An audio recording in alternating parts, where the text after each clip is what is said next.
100 ஆண்டுகளுக்கு முன்பு கோட்டயம் மாவட்டம் வைக்கம் மகாதேவர் கோவில் இருந்த தெருவில் உழைக்கும் அடித்தட்டு மக்கள் நடக்க அனுமதி கிடையாது. கோவிலை தாண்டி செல்ல வேண்டும் என்றால் 2-3 ஃபர்லாங் தூரம் சுற்றித்தான் செல்ல வேண்டும். மாதவன் என்னும் வழக்கறிஞர் வழக்காடுவதற்காக நீதிமன்றத்திற்கு சென்று கொண்டிருந்தார்.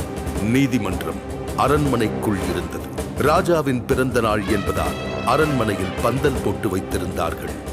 நீதிமன்றமும் பந்தலுக்குள் அகப்பட்டுக் கொண்டது.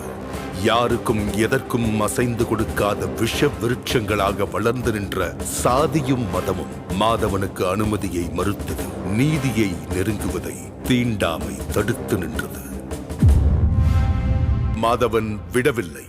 அண்ணல் காந்தியடிகளின் ஆலோசனையில் தலைவர்கள் காங்கிரஸ் கட்சியுடன் 1924ஆம் வருடம் மார்ச் 30 அன்று தெருவுக்குள் நுழையும் சத்தியாகிரக போராட்டத்தை தொடங்கினார்கள். உயர் சாதியினரும் விடவில்லை.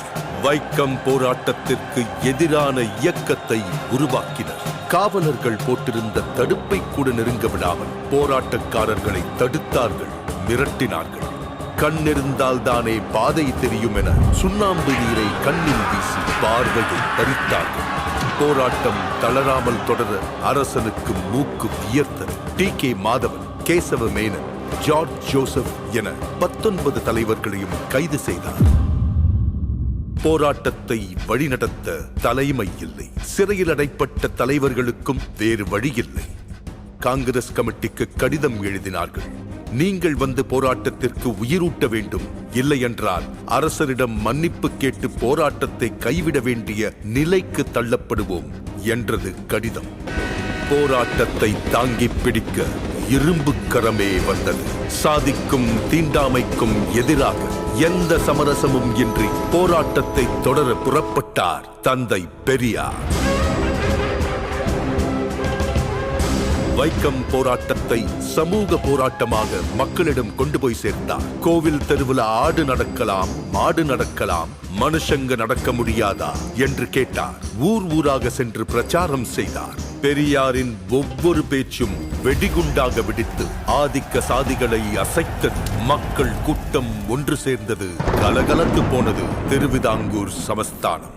பெரியார் பேசுவதற்கு நீதிமன்றம் தடை விதித்தது. தங்கள் உத்தரவுக்கு மதிப்பளிக்க முடியாமைக்கு வருந்துகிறேன் என பெரியார் பதிலடி கொடுத்தார். கைதும் செய்யப்பட்டார்.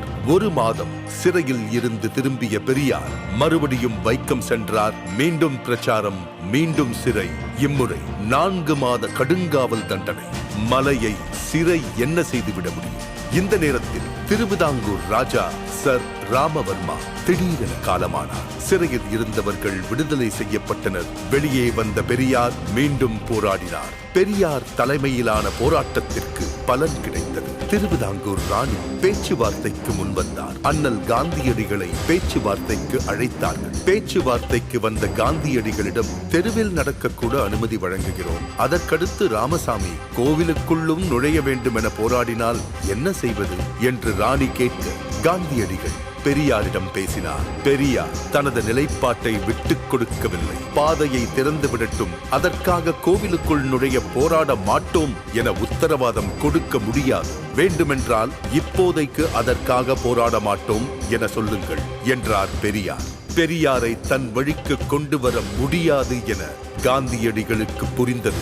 பெரியாரின் நிபந்தனையை ராணியும் ஏற்றார். கோவிலை சுற்றியிருந்த 3 தெருக்களிலும் உழைக்கும் மக்களின் பாதங்கள் பதிந்தன.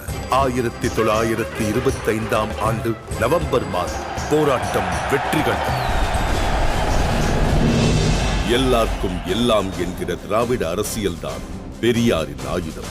அதை அவர் முதலாக சுழற்றி வீசிய இடம்தான் வைக்கம். வைக்கத்திலுள்ள அந்த தெருதான் இன்று கேரள சமத்துவத்தின் முகவரியாகவும் தமிழ்நாட்டு சமூக நீதியின் அடையாளமாகவும் புதிய இந்தியாவுக்கான ஒளியாகவும் இருக்கிறது. இம்மாபெரும் போராட்டத்தின் தொடர்ச்சியாக பொது உடைமையும் சமூக நீதியும் சமத்துவமும் தழைத்தோங்கும் ஆட்சியை அளித்து வருகிறார் கேரள முதல்வர் உயர் திரு பினராயி விஜயன் அவர்கள். அனைத்து சாதியினரும் அர்ச்சகராகலாம் என சட்டம் இயற்றினார் முத்தமிழறிஞர் டாக்டர் கலைஞர் அவர்கள்.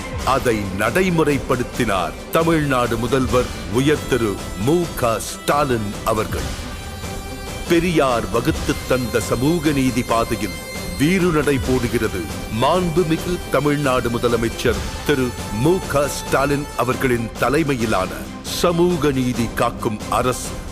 100 ஆண்டுகளை தாண்டியும் பெரியாரின் பகுத்தறிவு ஓர் ஆயுதமாய் பழமைவாதத்தை வேரறுத்து வருகிறது. இந்நிலை வைக்கம் போராட்டத்தின் நூற்றாண்டை சிறப்பிக்கும் வகையில் தமிழ்நாடு அரசு சார்பில் வைக்கத்தில் அமைந்துள்ள பெரியார் நினைவகம் ரூபாய் 8.14 கோடி மதிப்பீட்டில் புனரமைக்கப்பட்டுள்ளது. ஓர் உரிமை போராட்டத்தின் நினைவுகளை தமிழ்நாடு, கேரளா ஆகிய 2 மாநிலங்களும் இணைந்து கொண்டாடுவது சமூக நீதி பயணத்தின் முத்தான தருணம். இந்தியாவின் கவனம் இதை நோக்கி திரும்பும்.